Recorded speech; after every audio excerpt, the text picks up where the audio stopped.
I like this next storyteller so much that I think I'm going to take him home with me tonight. Sorry, ladies. Back off. David Serchuk, is the winner of multiple Moth Story Slams. He's an award-winning journalist. He's the past deputy editor at Forbes.com. He's written for NPR's On the Media, Public Radio's Marketplace, WFPL, Playboy, CNBC.com, The New York Times Up Front, The New York Post, The Financialist, Louisville Magazine, The Forward, Time Out New York, and New York Magazine. He's also won 4 awards from the Louisville chapter of the Society for Professional Journalists and 1 reporting award from Institutional Investor. Please give it up for David Serchuk.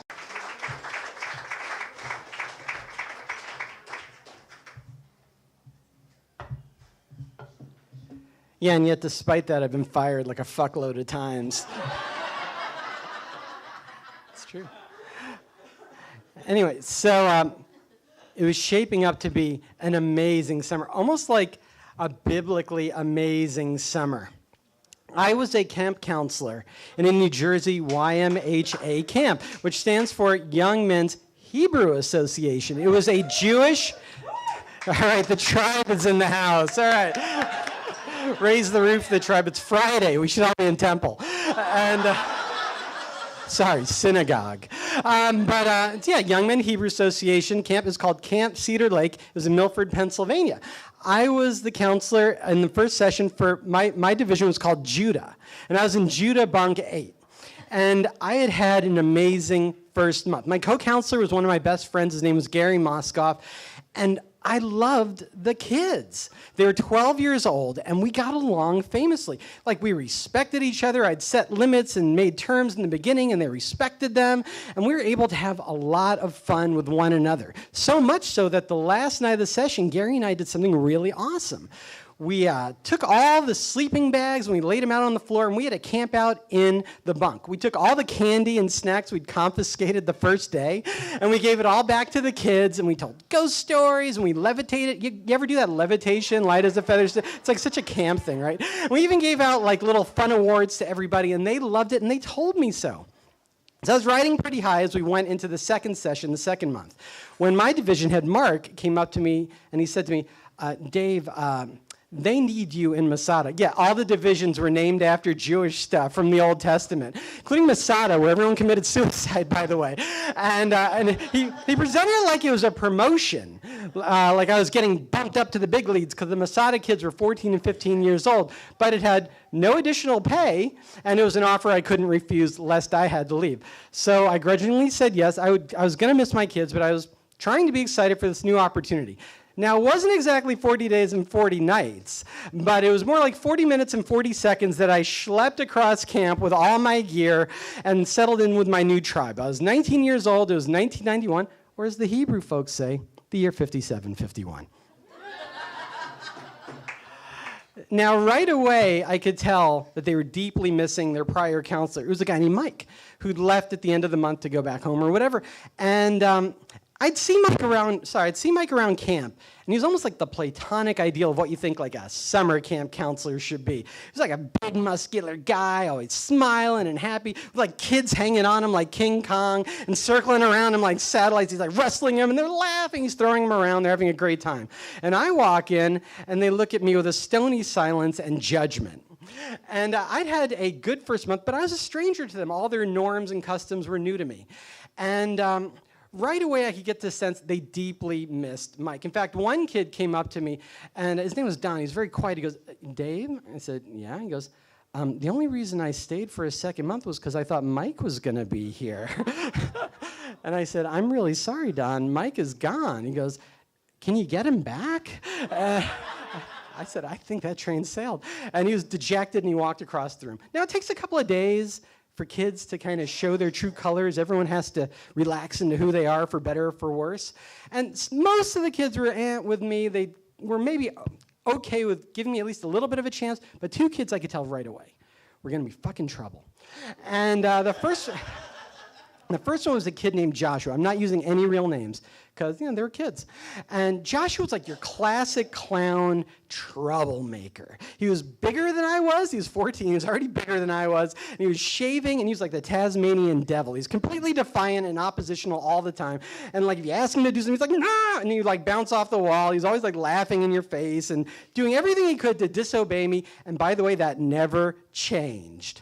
And the second kid was a little bit more on like the subtle side. Josh was big, but the kid who ended up being my real trouble was more sly. His name was Danny. He was like 5'2". He had like a page boy brown haircut. He's like adorable. He's like a little pudgy kind of on the outside. He always seemed to be laughing and joking with his friends, but never had a laugh or a smile for me.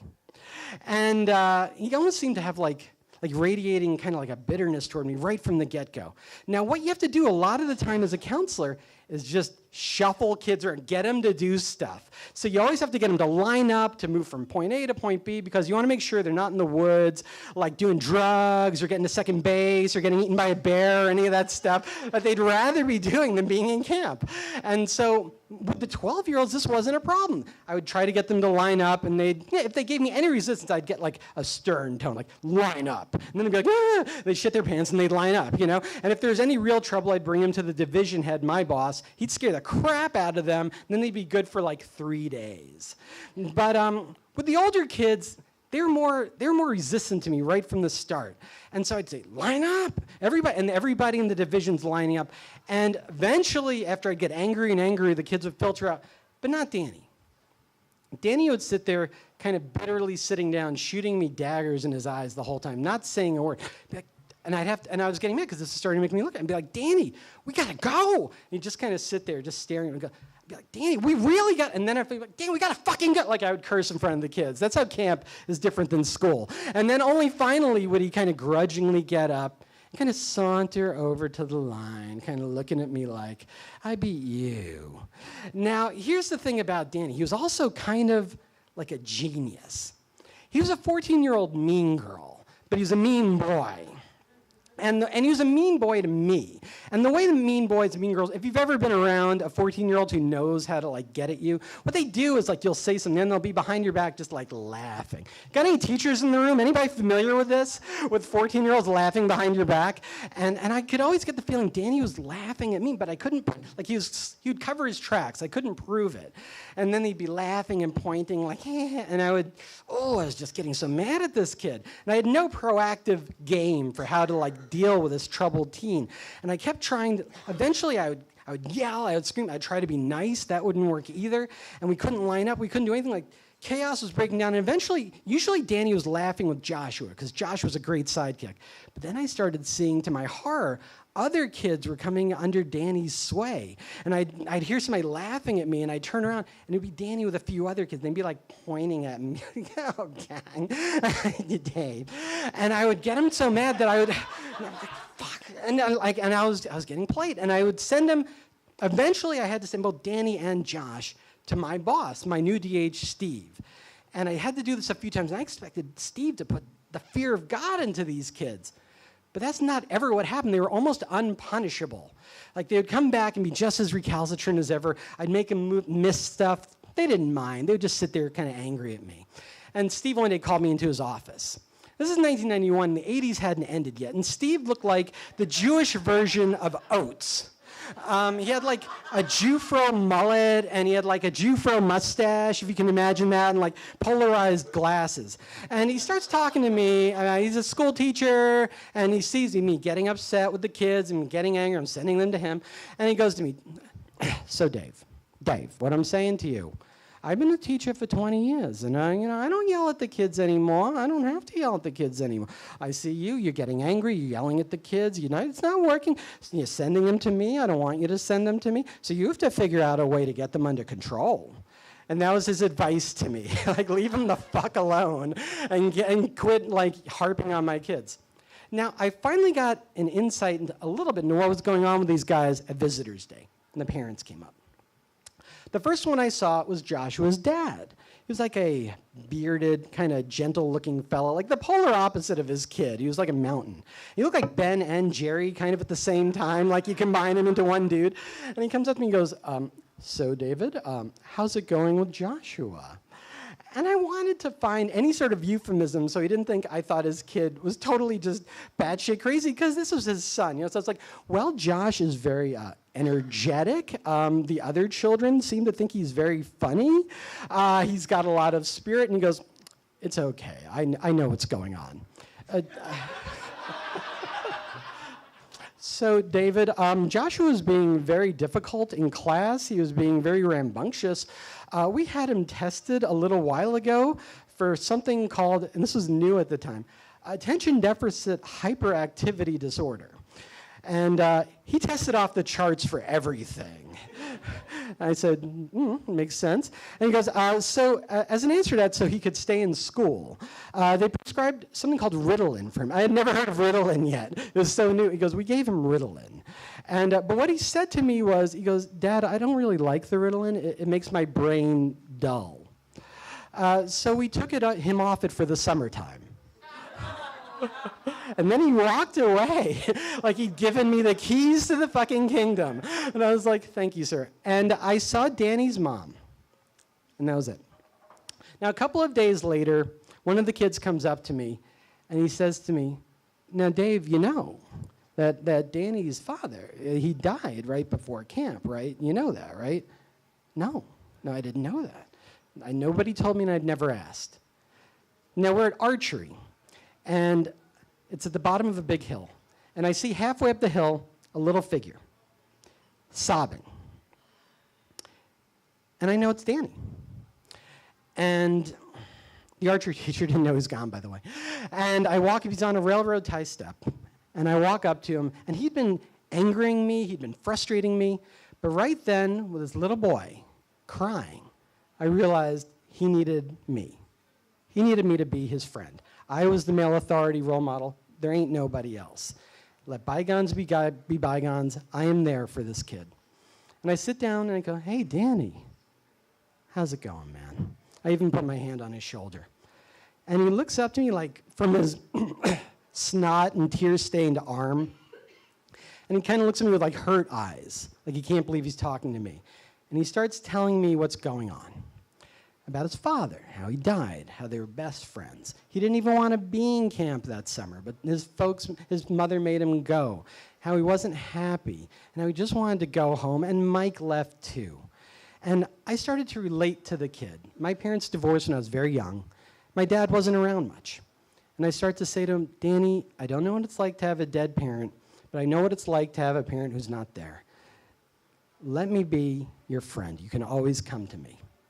And Danny looks at me with kind of like, it's almost acceptance, but he acknowledges me. And I feel like we see each other. We walk back down the hill to archery with the instructor, and never even fucking noticed we were gone. So after that, I thought, well, maybe this is a reset with Danny. Like maybe we could start again. It was about 2 weeks into camp by now. There wasn't a lot of summer left. I wanted it to be good. But that's not what happened. What happened was that Danny doubled down on his asshole strategy because he was angry that he let me in. And so here's some examples of things he would say to me. Let me take a drink. Now, I have a weird way of brushing my teeth. I do it with like a two-handed motion. Kind of like Chrissy Everett, if you know her backhand, like the two-handed backhand. And I don't know why, but it gives me more control. I kind of like it that way. And Danny is brushing his teeth next to me. And he looks at me and he goes, oh my God, it looks like Dave's sucking a cock. Everybody, Dave's sucking a cock. Everybody, Dave's sucking a cock. And all the kids gather around and they start ridiculing me. Like he brushing, like, fuck you kids, I'm brushing my teeth the way I want.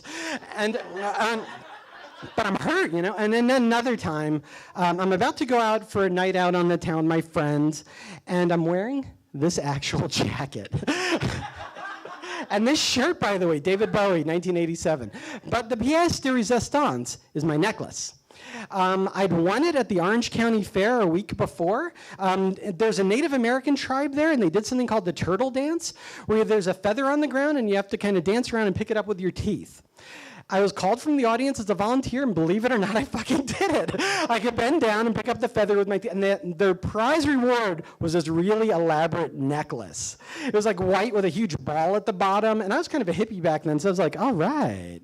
And I was wearing it to go out with my friends, and Danny takes one look at that, and he goes, Dave, what the hell? Oh my God, you look so stupid. Everybody, look at Dave. He looks so stupid. And they're all laughing at me again. I'm like, this summer's going down the shitter. I'm losing all these kids. And kids who hadn't joined in before were joining in now. And I was like, I've lost control of this bunk. And when those things happened, I was angry at Danny and I was frustrated, but I felt mainly guilt. Like they needed me somehow to be the leader that I couldn't be for them. And I felt like I was letting them down. Fortunately, the summer started to limp finally to a close. It was the last few days, and another kid comes up to me and he says, look, I don't know what you're going to do. Like, Danny wants to do some really bad shit to you. I don't know what it's going to be, but he really wants to, like, do it to you before the end of the summer. And so I'm, like, watching my back every second of the day like it's The Wire, you know? And I'm like, is this, like, 12 you're going to shiv me? Is he going to, like, make me slip on a banana peel? Something humiliating, I know, is what it's going to be, but nothing happens. And it's the last day, finally the last day. My summer was ruined, but theirs kind of was too, because we never got to have fun. There'd be no ghost stories. There'd be no levitation, because nobody wanted to do that stuff. And the bunk was all busy. It was the morning. Clothes were everywhere. Stuff was everywhere. Trunks were everywhere. And Danny walks by my bed. I'm in my bed. And he's brushing his teeth, walking around. And he's got his cup of water, and he spills a little bit on the bed. Seems by accident. I'm like, Danny, what the hell? You just spilled water on my bed. And then he takes it and very deliberately spills the rest all over my bed. And I'm like, Danny, what are you doing, man? And then he spits on me. His tooth foamy mouth, it projects this projectile right on my face and the rest of my body of spit right on me. And that's it. I just fucking hit the roof. And next thing I know, I'm chasing Danny across this huge field in my socks. I didn't even bother putting on my shoes. And he is terrified. And I hunt him down like a T-Rex. And I grab him after like 8.5 seconds because I'm so fast and angered. And I square him right in front of me. And thank God I don't hit him. But what I do is I spit right in his face.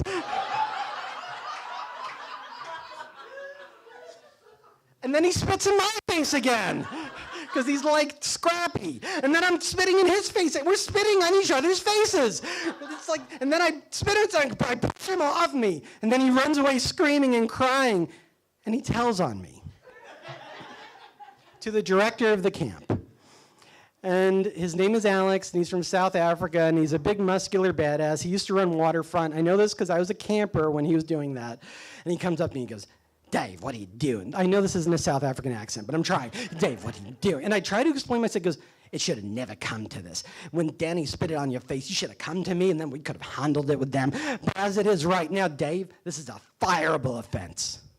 And if this weren't the last day of camp, you'd be fired. But you can never come back to camp again. And I was heartbroken. I loved camp, and I was sad. The day we somehow crawled through it, zombie walked through it. I didn't even care. The kids all left, and I didn't even give a fuck.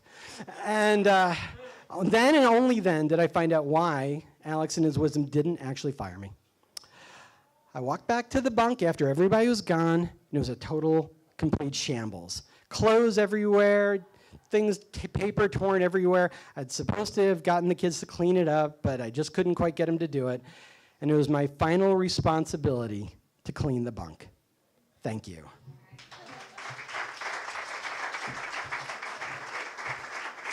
Give it up for David Serchuk.